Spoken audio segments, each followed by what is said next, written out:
Planetside 2 is often referred to as a Dark Souls of shooters. To new players, this may very well seem the case. With hundreds of potential enemies, the game relies heavily on environmental awareness and limiting exposure. If you walk out blindly, hundreds of people could be adjusting their sights to fire on you. Also, being an MMO with huge servers means the players with thousands of hours invested into the game tackle the players with 20 seconds invested into the game. I have talked about the default weapons being some of the best in the game, and all weapons being side grades. However, the non-purchasable for real money abilities and tools are earned in a grind. Whilst Daybreak gave new players a grant of SER points which unlock these abilities, new players would often feel an upwards climb. New player retention has always been the Achilles heel of this game. So, to the meat of the video. This past weekend, Daybreak updated the public test server with a whole host of new player tweaks or buffs, which will hopefully make the new player even more competitive out of the box. I'd like to stress this is all a work in progress, and maybe we won't see this as it is go live, but I think it is extremely promising. The biggest, and I mean big addition to these, is adding one max rank suit slot on every infantry class. On Heavy Assault it is Nanoweave Armor, reducing damage taken. Light Assault has the Advanced Shield Capacitor, making the shield regen sooner after taking damage. Engineer has Flak Armor, which lowers damage from explosives. Infiltrator has a new perk, the Chameleon module, which reduces the shimmer of the shields when damaged, meaning they don't suddenly become targets. Finally, Medic has a new Nano Regen Capacitor, making their ability to AoE heal recharge faster, giving them more of a healing potential. They have also added a utility slot item for all classes, which adds 50 points to your shield.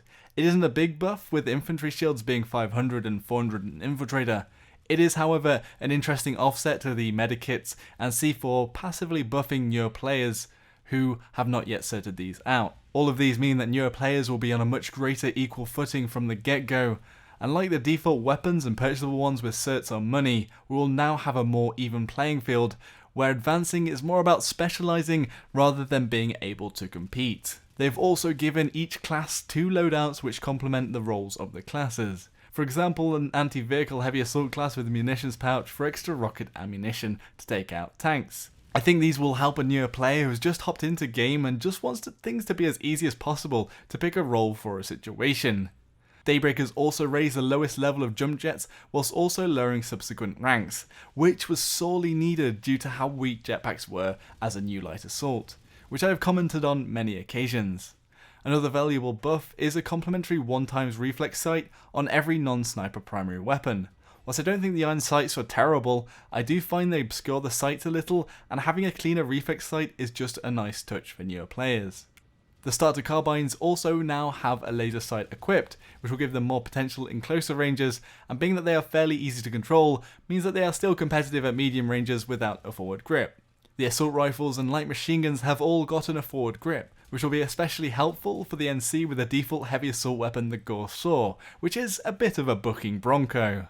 The largest weapon buff in my opinion is extended magazine on the starter shotguns. Sure, not everybody likes shotguns, but the extended magazine is such a big deal in the shotguns that it's a direct and substantial buff to the weapons. Those extra shots before reloading often mean the difference in amount of kills up close and even surviving in a combat scenario. It could also have been something that was handicapping newer players without them even realising it.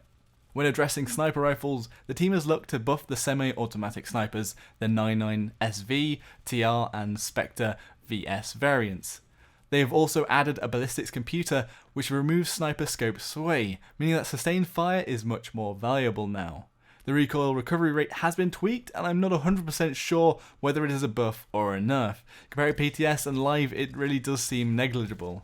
I think the way the weapons are used by newer players and even veterans will make them much easier weapons to get kills with, but ultimately I'd hope they would just have given a bolt action sniper rifle to each of the factions. With just the NC currently having the bolt action as default, I mean, it isn't about one or another weapon being overpowered, it's just about the fun and thrill of sniping. I do understand it could be a revenue stream to get players to want another flavour of weapon, but there are a lot of sniper junkies out there, and it seems like an artificial hurdle. Triage is an ability that most won't know exists unless they've delved into the confusing certification menus, which allows passive healing of yourself and teammates in a vehicle. Now they are granting rank 1 of this to all players playing Medic, which is a nice touch and isn't too much of an impact on the game whilst being slightly helpful. Another little tweak to vehicles was adding a 1.25 times scope on every vehicle weapon, just to make someone new to the game more competitive without having to look at the menu screen. All in all, I think this is a very hopeful move by Daybreak. They've improved the cert grind since release, and this is another step to level the playing field for newer players, and also making it so they don't necessarily have to ream through the menu sections to get their characters all set up. There are lots more additions like the new weighted grenades and Rocklet Empire specific variants, but I think Kamikaze78 did a great job on covering the whole update, and I just wanted to go into a bit more depth on the improvement of the new player system. What does everyone else think? Will this be a big help to newer players, or do you think they'll still think this is the Dark Souls of the shooter world? If you thought this video was newbie friendly, give it a like. If you thought it was going to send you back to the campfire, give it a dislike. Subscribe for more Planetside 2 goodness and other Joshino content. Thanks for watching everybody. Until next time, Joshino.